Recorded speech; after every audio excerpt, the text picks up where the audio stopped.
The scream wasn't loud. That was the terrifying part. It was thin, shaky, almost swallowed by the sound of rain and traffic. Please, help us. Most people would never hear it. Most people didn't. But the man lying on flattened cardboard near the bus terminal heard it clearly, because soldiers learn to hear what others miss. His eyes opened, sharp and alert, and in that instant, the world tested him one last time. He could turn his face away and stay invisible, or he could stand up and risk everything he had left, which was almost nothing.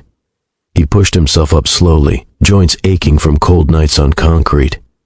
His beard was streaked with gray, his jacket torn at the elbow, boots worn thin.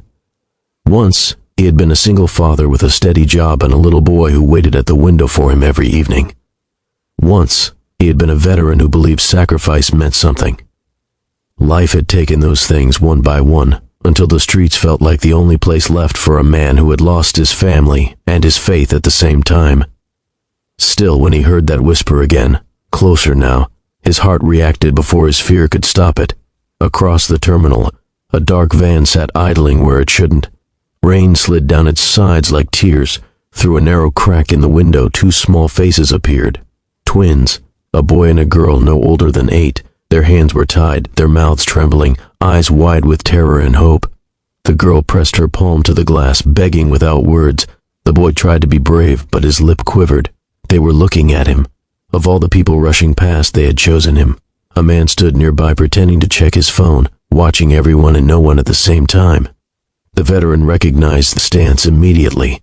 Predator. His chest tightened. He had no weapon, no phone, no one who would miss him if this went wrong. He told himself to stay back, told himself the police would come, told himself he was just a homeless man, and this wasn't his fight. But another memory broke through.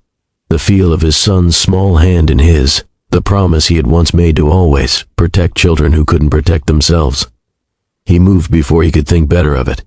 He staggered toward the van, shoulders slumped, playing the role the world had assigned him. "Spare some change," he muttered, swaying too close to the man by the door. The kidnapper shoved him hard. The push came fast and careless. That mistake ended everything. The veteran fell deliberately, hooking the man's leg as he went down. Years of training woke up in his muscles. He rolled, struck, disarmed. Rain soaked them both as they hit the pavement. The kidnapper screamed and tried to run, but the veteran held on like a man who had already survived worse than pain.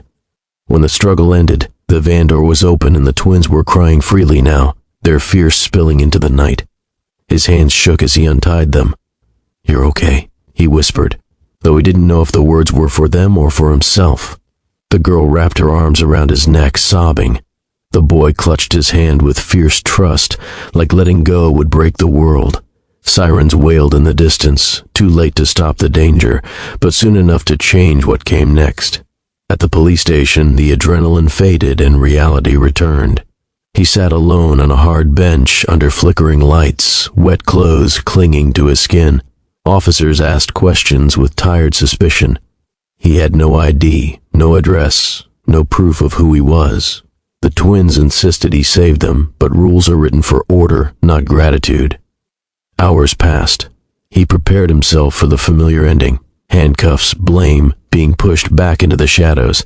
Then the door burst open. A woman ran in, breathless, eyes red from crying. When she saw the twins, she collapsed to her knees and held them so tightly it hurt to watch. Then she turned to him. Without hesitation, she took his hands in hers.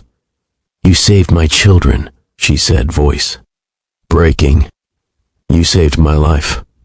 For the first time in years, someone looked at him not as a problem, but as a person. The story spread fast.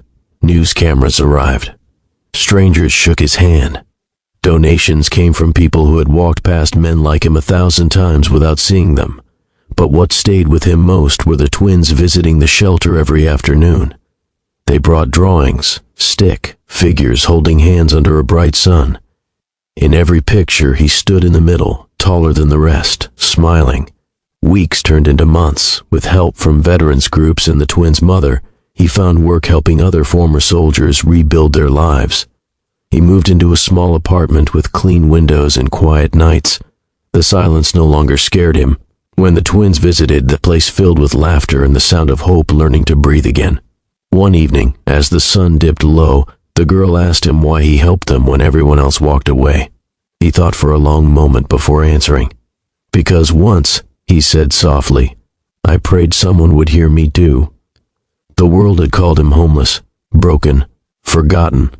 But in the moment it mattered most, he proved that heroism doesn't depend on what you have. It depends on what you choose. Sometimes the ones with the least left to lose are the ones who give the most.